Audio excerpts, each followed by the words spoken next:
Welcome to Get Sleepy, the podcast where we listen, we relax, and we get sleepy. I'm your host, Thomas. Thanks for tuning in. Tonight's story is an adaptation of a popular Hindu tale of a man named Sudama and the god Krishna. It's a story about a loving friendship of mutual respect and gratitude, which remains unaltered by the passing of time. It will be read by Simon, and of course it's suitably relaxing, so you can drift off while you listen. So let's prepare for a good night's sleep now, by unwinding for a few moments. With the theme of tonight's story in mind, I think it would be fitting to spend the next few moments enjoying the feeling of gratitude for a friend, a loved one, or anybody you're thankful for. So take a deep breath in, briefly holding the air at the top, and exhale back out, relaxing your muscles and sinking into bed. As you continue to breathe at this slower pace, allow an image to begin to form in your mind of someone that you are grateful for.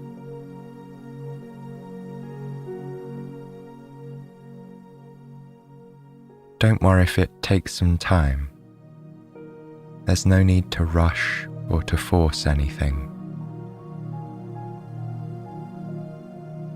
But whenever you have that special person in mind,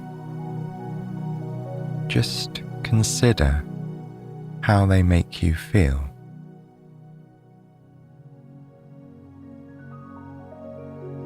Think about what they mean to you,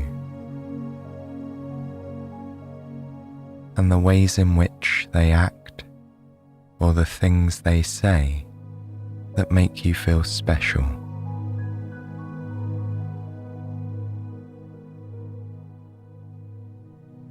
Take comfort in the thought of this person. Let the happiness they evoke within you come to the forefront of your mind, and feel its warmth in your heart.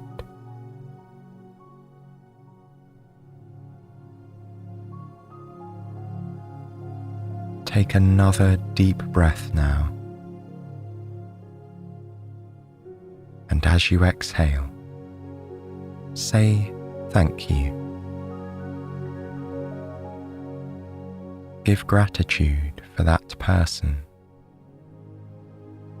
and allow their positive energy and kindness to radiate within you.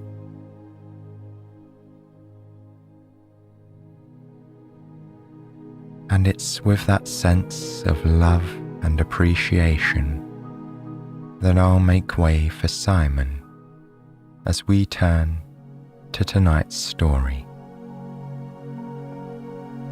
We begin a long time ago in a quiet village in India.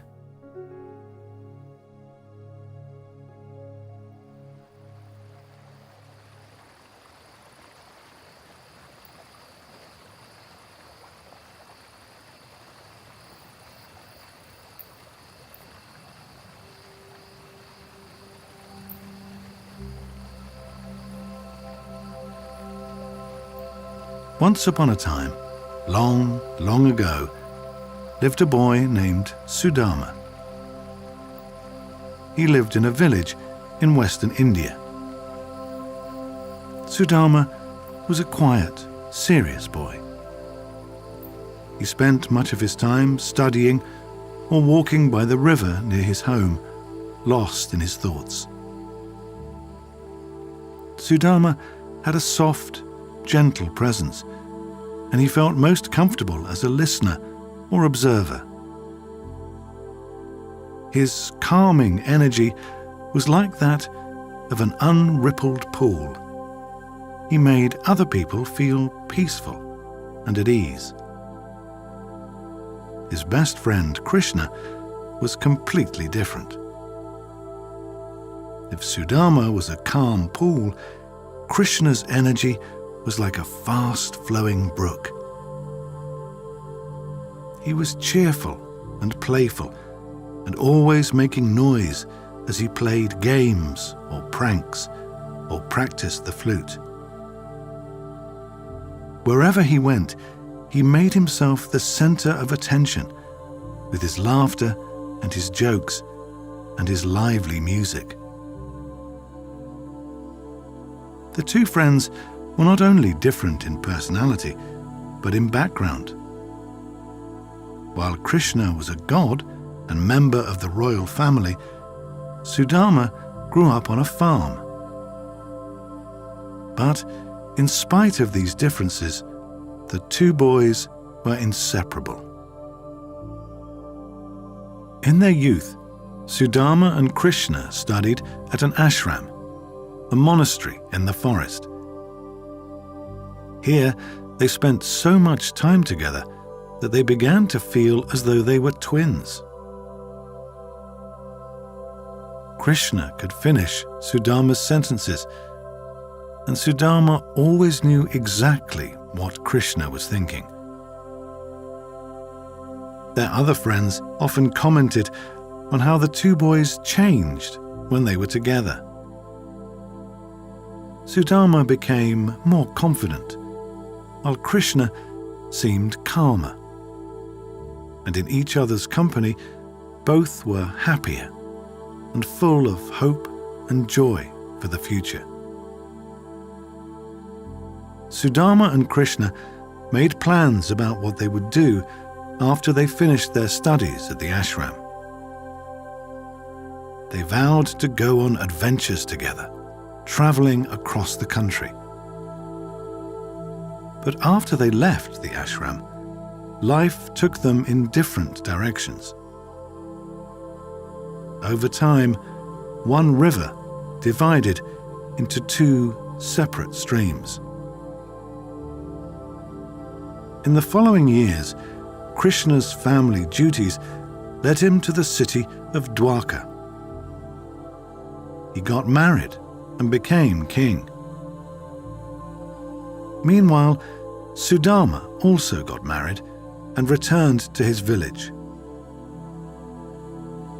He lived a simple life with his wife and children, getting by with the food he produced on his farm. As the years went by, Sudama often thought of his old friend. He still cared about Krishna deeply and kept him in his prayers. One day, he thought, perhaps Krishna would come to find him. It would be wonderful to see him again, to enjoy a meal together and reminisce about their days at the ashram. But he knew that Krishna was now a king, whose busy schedule kept him in the city. Sudama understood that Krishna probably didn't have time to travel to the country. Besides, Krishna might not even know where Sudama lived these days, or how to find him. Sudama was sure that their paths would cross again at some point in their future. Until that day came, he would have to be content with his memories of Krishna and cherish their friendship from afar. Before he went to bed one evening, Sudama went for a walk, as he so often did. He loved the peace and tranquility of the fields at night, when the moon was high in the sky and the only sound was the gentle murmur of the river. The water moved very slowly in this part of the river, and the area near the banks was full of lush vegetation. As Sudama gazed at the river, the moonlight illuminated a pale pink lotus flower that floated on the surface of the water. Although Sudama had seen this flower many times before, for some reason he was particularly drawn to it now. Perhaps it had something to do with his pensive mood this evening, or the way the petals seemed to glow in the radiance of the silver moonbeam. In that moment, the lotus somehow seemed more beautiful and profound.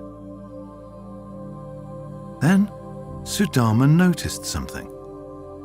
Although the flower seemed to float on the water, the petals were suspended just above the surface.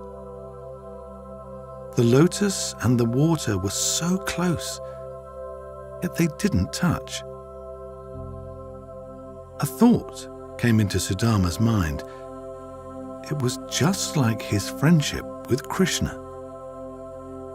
Without touching, without meeting, they remained close.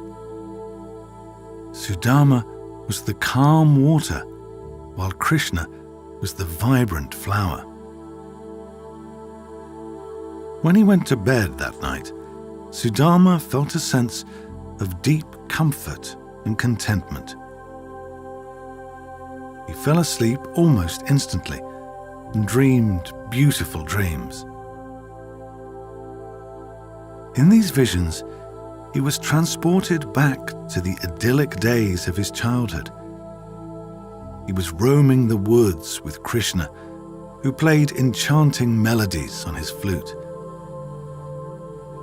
The music went on and on, calming and hypnotic, from one dream to the next.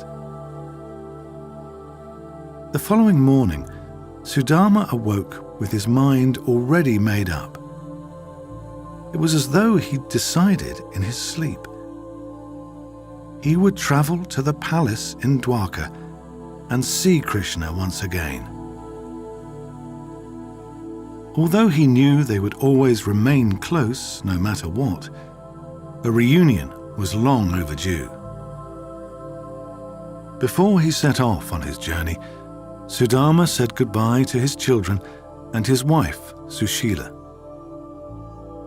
He explained that he would travel to Dwarka and spend at least a night or two in the city before returning home. Sushila approved of her husband's plan. She had often urged him to visit his old friend, and she wasn't sure what had taken him so long. Perhaps it was his shyness or his worry that Krishna would be too busy with his royal duties. Before Sudama set off on his journey, Sushila gave him food to take along, some fresh fruit and a bag of flattened rice prepared with spices and herbs. She explained that she'd given him extra, so he could give it as a gift to Krishna. As a guest, Sudama shouldn't turn up at the palace empty-handed. As he walked along the dusty country roads, Sudama reflected on his wife's thoughtfulness. He appreciated the gesture and knew she was right. Yet, part of him was reluctant to give his friend such a simple, ordinary gift. After all, Krishna was not only a king, but a god. On the other hand, Sudama had nothing else to offer. He sighed, and then decided not to worry about it for the time being. He had to focus on his journey, crossing through woods and fields, and asking villagers for directions on the way. It took Sudama a couple of days to get to Dwarka. When he finally reached the palace, it was dusk, and the sky was deepening into a luminous shade of blue, tinged with purple. Sudama stood in front of the palace, gazing in wonder at its many towers and its magnificent facade. He had never seen such a vast building. There must be as many windows in this palace as in an entire city, thought Sudama. It was incredible to think that his friend now lived in such splendor. It made Krishna's childhood mansion look humble in comparison. To reach the palace, Sudama first had to pass through an imposing set of iron gates. They were nearly as tall as the palace itself and guarded by what seemed like an entire army. Sudama was almost tempted to turn back, but he had travelled so far and he was longing to see Krishna again. They were so close now, separated only by these gates. He couldn't give up. Sudama timidly approached the nearest guard and introduced himself. As he asked whether it would be possible to visit the king, his voice faded into a whisper. He was sure he would be turned away. And yet, the guard's answer surprised him. The response was not a yes or a no, but a question. "When you were in the forest," said the guard, "and Krishna was hungry, what did you give him to eat?" Sudama was speechless. It took him a moment to recall the incident the guard was referring to. Then, all of a sudden, the memory came back to him. One day, many years ago, when Sudama and Krishna had been studying at the ashram, they had spent an afternoon walking in the forest. They were so deep in conversation, they got distracted, and for a while, they lost their way. At one point, Krishna let out a great sigh and sat down to rest on the trunk of a fallen tree. He was tired and hungry. Without a second thought, Sudama took a snack from his bag, divided it into 2 portions, and gave the larger share to Krishna. Sudama smiled at the memory. He knew exactly how to answer the guard.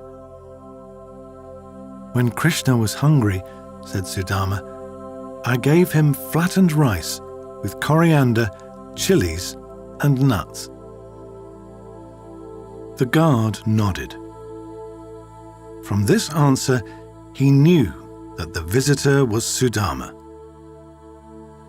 The king had given him instructions to challenge anyone who claimed to be an old friend of his. But Sudama had answered correctly, which meant he could enter and see the king right away. Another guard escorted Sudama through the palace gardens. They walked past beautiful pools and fountains and a magnificent banyan tree with countless drooping branches. Sudama would have happily spent longer in these gardens, breathing in the rich scent of the flowers or resting by the pool. Yet there was another part of him that was eager to see Krishna again. Would he still be the same? Sudama wondered. He was a little apprehensive, but deep down he was sure the connection between them would be as strong as ever. Besides, Krishna had clearly told his guards about Sudama. That was a sign that Krishna still remembered him fondly. the guard led Sudama into the grand entrance and through a maze of shining, mirrored hallways until they reached an ornately carved door. When Sudama first stepped inside, he was almost overwhelmed by the beauty of the room. The golden walls and ceiling were like works of art. Every inch of space was covered by splendid lamps and lanterns and rich furnishings made from the finest materials. The decoration was so dazzling, it took him a moment to distinguish one object from another. It was as though he'd entered a treasure cave or a temple to the goddess of fortune. Looking closer, he realized that one of the glittering shapes on the far side of the room was not an ornament, as he'd first thought. It was actually the back of an elaborate, bejeweled headdress. The crown of Krishna. In that moment, Krishna turned and caught sight of Sudama. Krishna grinned and instantly moved towards him, not with regal dignity, but with the quick eagerness of a child. The two friends embraced. As Sudama felt Krishna's arms around him, he sensed that his friend was the same person he'd known long ago. Although Krishna was now a king, he hadn't really changed. Somehow, Sudama knew this even before they'd exchanged words. The warmth of Krishna's embrace was enough to tell him everything. Afterwards, Krishna invited Sudama to sit down and rest. He could see that Sudama was tired after his long journey, walking on rough, dusty roads. As a gesture of welcome and respect, Krishna prepared a large bowl of warm, scented water and then washed Sudama's feet with his own hands. Then he called a servant to bring food and drink so they could dine right here in his private sitting room. Sudama's arrival was an excuse for a feast. And while Krishna usually preferred to host lively parties with singing and dancing, this time he was happy to enjoy a quieter, more intimate dinner. The two of them had so much to talk about after all this time. Krishna and Sudama sat opposite each other, eating and talking late into the evening. Although Sudama was tired after the long day, he was also feeling relaxed and refreshed and enjoying every moment of Krishna's company. Their reunion was just what he'd hoped for. There was just one topic that Sudama tried to avoid whenever it came up in conversation. While Krishna must have known that Sudama's house was humble by comparison, Sudama was reluctant to admit it. Sitting here in Krishna's splendid palace, Sudama couldn't bring himself to describe his own house, with its 3 rooms and modest furniture. Yet Krishna understood, as he always did. He changed the subject, and they talked of other things, reminiscing about the happy days they'd spent together at the ashram. After hours of talking, Sudama was feeling so sleepy that he could barely keep his eyes open.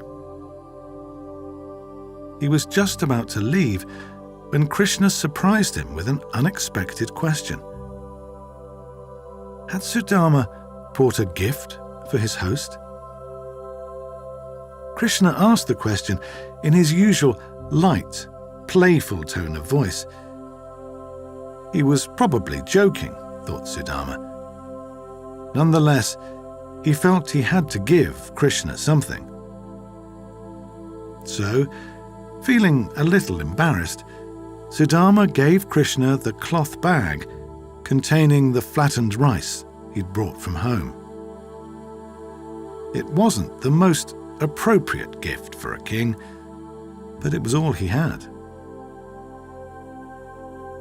When Krishna saw what was inside the bag, he was delighted. He told Sudama that this tiny portion of rice was a precious gift. For Krishna, it was the very symbol of their friendship. When Sudama heard this, he was puzzled. Then Krishna reminded Sudama of the guard's question about an act of generosity long ago. Krishna explained that he had never forgotten that day in the forest.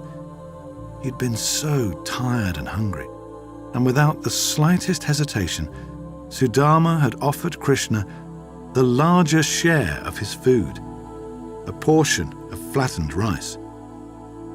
It was simple, but tasty and filling.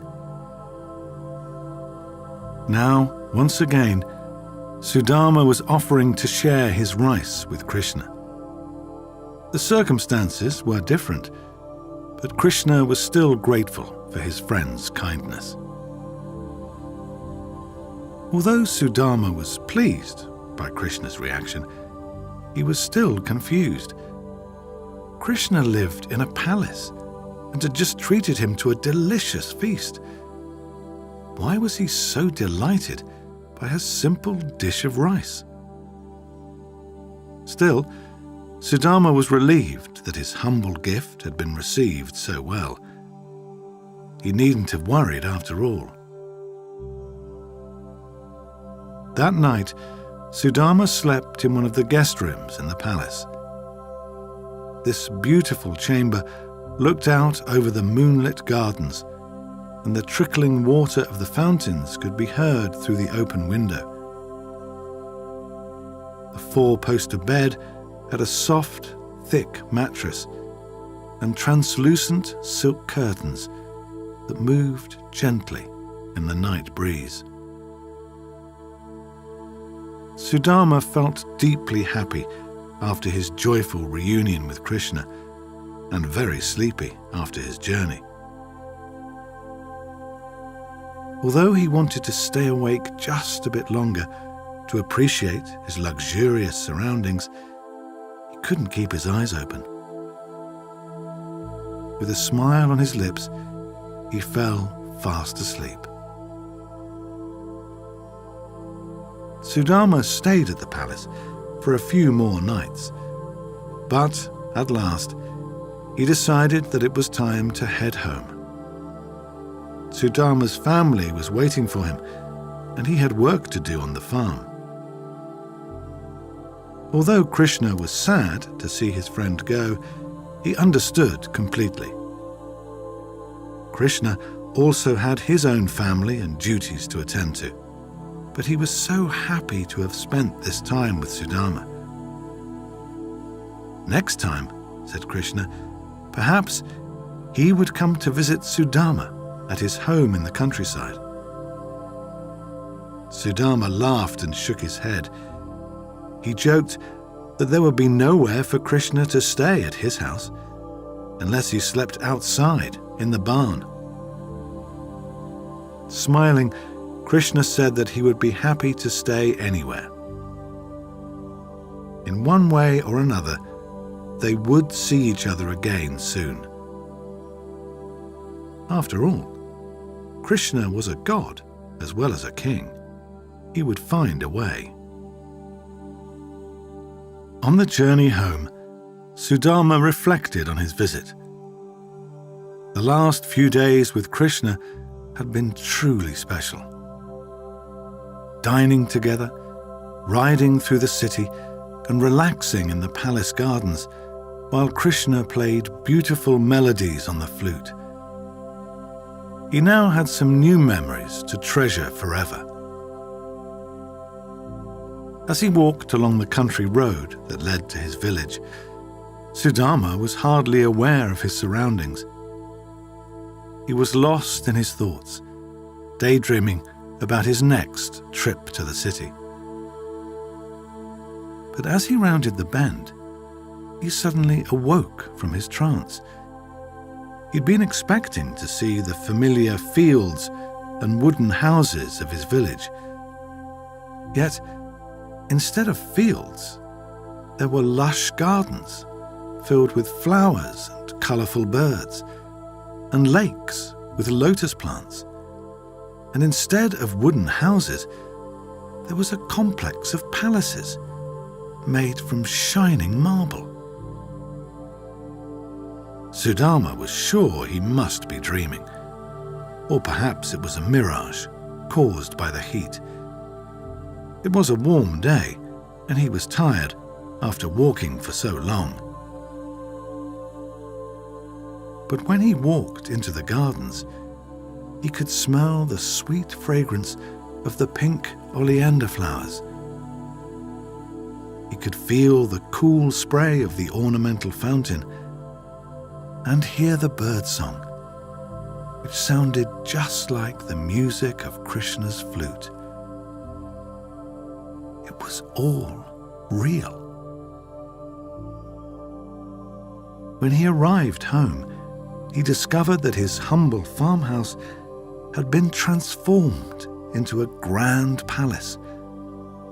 There were huge ornamental windows, red velvet canopies, and elegant marble balconies.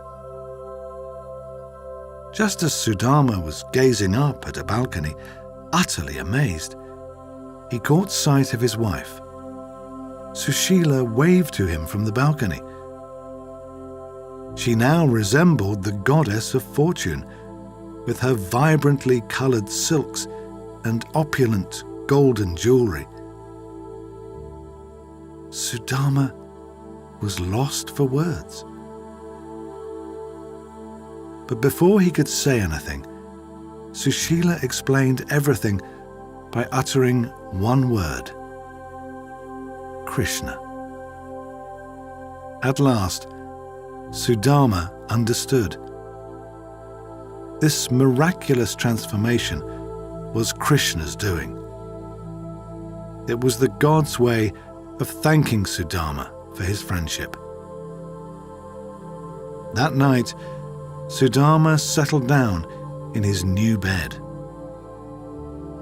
It was even more comfortable and luxurious than the bed in the guest room in Krishna's palace. After all the travelling and excitement, Sudama was exhausted. He longed to fall into a deep, dreamless sleep.